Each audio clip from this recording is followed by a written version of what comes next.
Mancherial collector కార్యాలయం ఎదుట యూఎస్ఎఫ్ఐ ఆధ్వర్యంలో ధర్నా నిర్వహించారు. విద్యార్థుల స్కాలర్షిప్ తో పాటు విద్యారంగ సమస్యల్ని పరిష్కరించాలని డిమాండ్ చేశారు.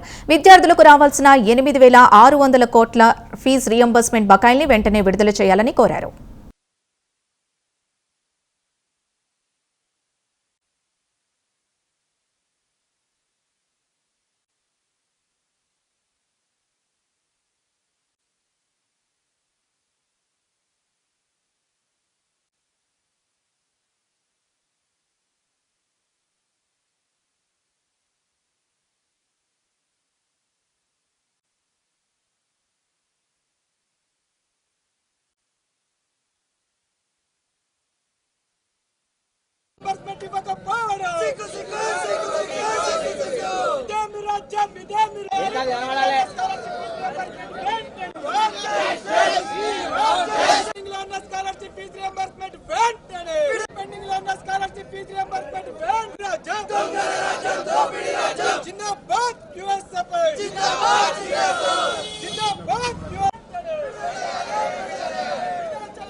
మంచిర్యాల జిల్లాలో యూఎస్ఎఫ్ఐ ఆధ్వర్యంలో తెలంగాణ రాష్ట్ర కమిటీ పిలుపుని ఇవ్వడం కోసం ఇలా మంచిర్యాల జిల్లాలో పెండింగ్ లో ఉన్నటువంటి స్కాలర్షిప్ ఫీజు రియంబర్స్మెంట్ 8,000-16,000 కోట్ల రూపాయలు బకాయిలను విడుదల చేయాలని చెప్పేసి ఎంఏల పోస్టులను డిఓ పోస్టులను మంచిర్యాల జిల్లాలో ఇప్పటి వరకు ఎస్సీ హాస్టల్లో ఉన్నటువంటి పిల్లలు కూడా ఈ రోజు వాస్తవానికి అక్కడ ఉన్నటువంటి పిల్లలు వాటర్ లేని సౌకర్యం, అదేవిధంగా ఇక్కడ ఉన్నటువంటి కలెక్టర్ గారు కూడా పర్యవేక్షణ చేసినప్పటికీ అక్కడ ఉన్నటువంటి సమస్య కూడా ఇప్పటి వరకు పరిష్కారం లేకపోవడం అనేది ఈ మంచిర్యాల జిల్లాగా ఈ రోజు మనం విద్యాసంఘంగా గమనించడం జరిగింది. అదేవిధంగా ఈ రోజు బీసీ సీట్లకు సంబంధించినటువంటి కూడా మంచిర్యాల జిల్లాలో డిగ్రీ కాలేజ్ కావచ్చు, గవర్నమెంట్ డిగ్రీ కాలేజ్ కావచ్చు, అదేవిధంగా జూనియర్ కాలేజ్ కావచ్చు, సీట్లు జూనియర్ కాలేజీలు ఉన్నా కానీ డిగ్రీ కాలేజీలు ఉన్నా కానీ బీసీ హాస్టళ్లలో సీట్లు లేకపోవడం, హాస్టళ్లలో ఇబ్బందికరమైనటువంటి పరిస్థితి మంచిర్యాల జిల్లాలో కనిపిస్తూ ఉంది.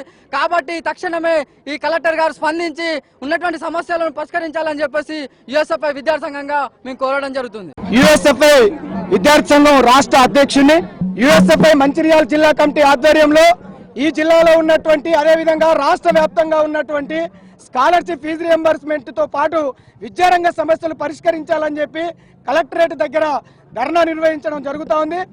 కాంగ్రెస్ ప్రభుత్వాన్ని అధికారంలోకి వచ్చి 20 నెలలు గడుస్తున్నా విద్యార్థులకు రావాల్సినటువంటి 8,000-6,000 కోట్ల రూపాయల్ని పెండింగ్ లో ఉన్నటువంటి స్కాలర్షిప్ ఫీజు రియంబర్స్మెంట్ ని విడుదల చేయకుండా ఈరోజు మొత్తం విద్యారంగాన్ని కార్పొరేట్ శక్తులకు అప్పజెప్పడం కోసం ఈరోజు కొత్త కార్పొరేట్ వ్యవస్థల్ని ఈ రాష్ట్రానికి మేము రోడ్ మోడల్ గా చూపిస్తున్నామని చెప్పి రేవంత్ రెడ్డి చెప్తున్నటువంటి పరిస్థితి ఉంది.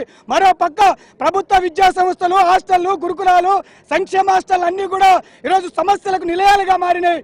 ఎక్కడికక్కడ విద్యార్థులు సూసైడ్లు చనిపోతూ ఉన్నారు, ఫుడ్ పాయిజన్ అయి చనిపోతూ ఉన్నారు. మంచినీళ్ళు లేవు, మరుగుదొడ్లు లేవు, మూత్రశాలలు లేవు, స్నానం చేయడానికి అమ్మాయిలకు స్నాన గదులు కూడా లేనటువంటి పరిస్థితి.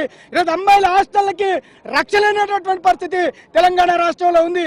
మరోవైపు బడ్జెట్ కనుక గత బడ్జెట్ ని కనుక కాంగ్రెస్ ప్రభుత్వం విద్యారంగానికి కోటారి కమిషన్ ప్రకారం బడ్జెట్ లో 30% నిధులు కేటాయించాలని చెప్పేసి ఉన్నప్పటికీ 6%-7% నిధులు కేటాయించి విద్యారంగం బాగుండాలి, ఈ రాష్ట్రంలో విద్యారంగం కోసం, విద్యారంగ అభివృద్ధి కోసం కాంగ్రెస్ ప్రభుత్వం పాటుపడుతుందని చెప్పేసి చెప్తా ఉన్నారు. ఈ కుంటు సాకులు చెప్పితే ఇన్ఛార్జ్ మంత్రిని పెట్టుకొని నడిపిస్తున్నాడు ముఖ్యమంత్రి. తన దగ్గర పెట్టుకొని ఒక మంత్రి అనేటువంటిది విద్యారంగానికి లేనటువంటి పరిస్థితి. ఈ జిల్లాలో ఈరోజు హైదరాబాద్ కు రాజధానికి అతి దూరంలో ఉన్నటువంటి మంచిర్యాల జిల్లాలో ఇంజనీరింగ్ కాలేజీ లేకపోవడం, అదే విధంగా ఇక్కడ ఉన్నటువంటి ఉన్నత విద్యకు విద్యార్థులు దూరం అయ్యేటువంటి ప్రమాదం కనిపిస్తూ ఉంది. అందుకే ఇక్కడ ఉన్నటువంటి పేద విద్యార్థులకు న్యాయం జరగాలంటే ప్రభుత్వం చొరవ చూపాలి. భవిష్యత్తులో మరో తెలంగాణ విద్యార్థి ఉద్యమాన్ని ఈ తెలంగాణ రాష్ట్రంలో విద్యార్థులను ఐక్యం చేయడం కోసం యూఎస్ఎఫ్ఐ కంకణ కట్టుకుందని చెప్పి ఈ ప్రభుత్వానికి హెచ్చరిక చేస్తా ఉన్నాం.